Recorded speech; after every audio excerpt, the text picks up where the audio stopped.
ओम नमो भगवते वासुदेवाय। श्री राधे राधे। आइए भक्तों, कार्तिक मास की शुक्ल पक्ष की नवमी को आंवला नवमी कहते हैं। इस दिन शतुक तिथि का आरंभ हुआ था। ये तिथि बड़ी उत्तम मानी जाती है। कहते हैं कार्तिक शुक्ला नवमी के दिन मथुरा जाकर भगवान श्री नारायण श्री बांके बिहारी की परिक्रमा करने से संसार के जन्म जन्मांतर के पाप समूह नष्ट हो जाते हैं। इसी समय एक समय देवर्षि नारद जी ने ब्रह्मा से पूछा और ब्रह्मा ने श्री देवर्षि नारद जी को बताया कि पितामह, कार्तिक शुक्ला नवमी की तिथि का क्या महत्व है और इस तिथि से कौन कौन से देवता की परिक्रमा होती है, कि कृपा करने की हम आप विनती करें।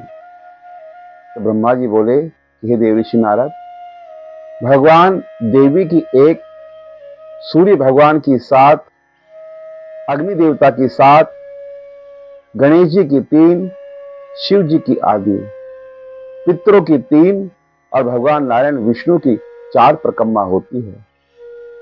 इन देवताओं की परिक्रमा करने से जन जन्मांतर के पाप समूह नष्ट हो जाते हैं। हे नारद, एक समय सारे देवता मिलकर गुरु श्री बृहस्पति देव के पास गए।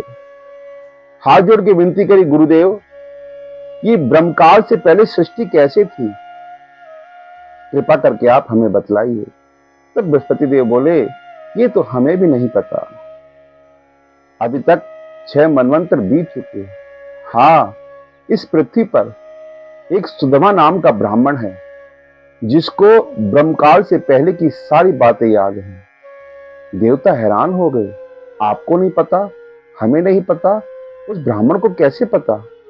तो सभी देवता मिलकर बृहस्पति के साथ सुदामा नाम ब्राह्मण के घर पे गए। ब्राह्मण बड़ा प्रसन्न हुआ, देवताओं की अगवानी करी गई, उनको आसन दिया, उनको अर्घ दिया, तो हाथ जोड़ के विनती करी, हे देवताओं, हे गुरुवर, आज इस ब्राह्मण के घर में कैसे आए। और सारे देवता इंद्र ब्राह्मण के घर धन वैभव लक्ष्मी देखकर चकित रह गए कि हे सुधर्मा, तुम्हारे घर में इतनी राज लक्ष्मी, वैभव लक्ष्मी, इतना धन संपन्न कैसे, इतना तो हमारे इंद्र लोक में नहीं है। तब सुधर्मा ब्राह्मण बोला कि हे इंद्र, ये सब भगवान श्री नारायण की कृपा से है। तब कहा कि आपको कैसे पता कि ब्रह्मकाल से पहले सृष्टि कैसे थी। सुधर्मा ब्राह्मण बोला कि सब भगवान की कृपा से है। कहते हैं कि 4 युगों का 1000 चौगड़ी बीत जाने पर ब्रह्मा जी का एक दिन होता है और ब्रह्मा जी के एक दिन में 14 इंद्र और 14 मनु उत्पन्न हो जाते हैं। जब तक हम वैकुंठ में थे तब तक हमने कितने ही ब्रह्मा और कितने ही इंद्र को देख चुके, उनकी हम गणना भी नहीं कर पाए। तब इंद्र ने बोला कि सुधर्मा ब्राह्मण वो कैसे। तब सुधर्मा ब्राह्मण बोला कि हे इंद्र, हम आपको एक इतिहास सुनाते हैं। प्राचीन काल में हम गिद्ध नाम थे, हम गिद्ध थे और हम मांस का भक्षण करते थे। एक समय कार्तिक शुक्ला नवमी के दिन हमने एक मंदिर के पास जाकर बैठ गए और कहीं से मांस लेकर हम उड़ रहे थे और मांस उड़ते उड़ते जब मंदिर के पास जाकर बैठे तो बैठने के कारण उसी समय एक शिकारी ने हमें बाण मार दिया और बाण लगते ही हम घायल होकर मंदिर के आगे गिर गए। जैसे ही हम मंदिर के आगे गिरे तो हमारी प्राण अवस्था जाती रही और उसी समय वहां पर जो कुत्ते थे वो मेरे पीछे पड़ गए। अब एक कुत्ते, 2 कुत्ते, ऐसे अनेक कुत्ते हो गए और मैं मंदिर के चारों तरफ परिक्रमा लगाने लगा। कुत्ते मेरे पीछे पीछे भागने लगे और मंदिर की परिक्रमा करते करते यानी यानी पापानी पापानी कानी कानी प्रदक्षिणाएं, यानी भगवान श्री नारायण का मंदिर, भगवान विष्णु की मूर्ति, श्री शालिग्राम की मूर्ति, वहां तुलसा जी का वृक्ष लगा था, दीपदान हो रहा था। कार्तिक शुक्ला नवमी के दिन उस मंदिर की परिक्रमा लगाते लगाते मेरे प्राण पखेरु उड़ गए, मेरी वही मृत्यु हो गई। भगवान नारायण के पार्षद आए और विमान में बैठा के मुझको वैकुंठ ले गए। बस हे इंद्र, उस मंदिर की परिक्रमा से ही मुझे वैकुंठ लोक की प्राप्ति हुई और उस मंदिर की परिक्रमा से ही आज मैं हजारों वर्ष की आयु प्राप्त करके भगवान वैकुंठ में निवास करने लगा और आज उसी परिक्रमा के कारण मैं इस संसार में इतने ब्रह्मा इतने इंद्र को देख चुका। ये सुन के इंद्र गुरु बृहस्पतिदेव सब चकित रह गए। तब सुदामा ब्राह्मण ने बोला कि इंद्र, शुक्ला नवमी के दिन आंवला नवमी कहा जाता है।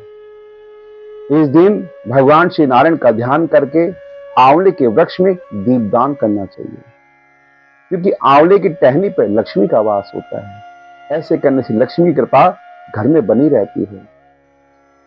अगर हम लोग मथुरा में जाकर भगवान श्री बांके बिहारी की परिक्रमा करें, अगर हम वहां नहीं जा सकते तो अपने मंदिर की परिक्रमा करें, मंदिर नहीं जा सकते तो गौशाला की परिक्रमा करें, गौशाला नहीं जा सकते तो ब्राह्मण के घर की परिक्रमा करें, अगर वहां भी नहीं कर सकते तो हम श्री शालिग्राम और तुलसा जी के समीप रखकर उनकी परिक्रमा करें। कहते जितनी हम तुलसा जी और श्री शालिग्राम की परिक्रमा करते हैं, पूरी पृथ्वी की परिक्रमा का फल का हमको लाभ मिल जाता है। इसलिए शालिग्राम भगवान तुलसा जी की परिक्रमा करने से जीवन मुक्त हो जाता है। परिक्रमा करने से हमारे पाप समूह नष्ट हो जाते हैं। भगवान कहते हैं कि परिक्रमा करने से वेद, पुराण, उपवेद, ग्रस्त, सन्यासी, वानप्रस्थ सभी के सभी कार्तिक मास शुक्ला नवमी से लेकर और पूर्णिमा तक सब ग्रस्त आश्रम संसार के अंदर ग्राम में निवास करते हैं। इसलिए इन सब की परिक्रमा करने से भगवान नारायण बड़े प्रसन्न होते हैं। प्रभात काल उठकर ब्रह्म मुहूर्त में स्नान करके नमो भगवते वासुदेव का जाप करके फिर भगवान श्री शालिग्राम, श्री तुलसा जी, आंवला, मंदिर, देवालय, गौ इन सब की परिक्रमा करने से संसार पृथ्वी की परिक्रमा का फल मिल जाता है।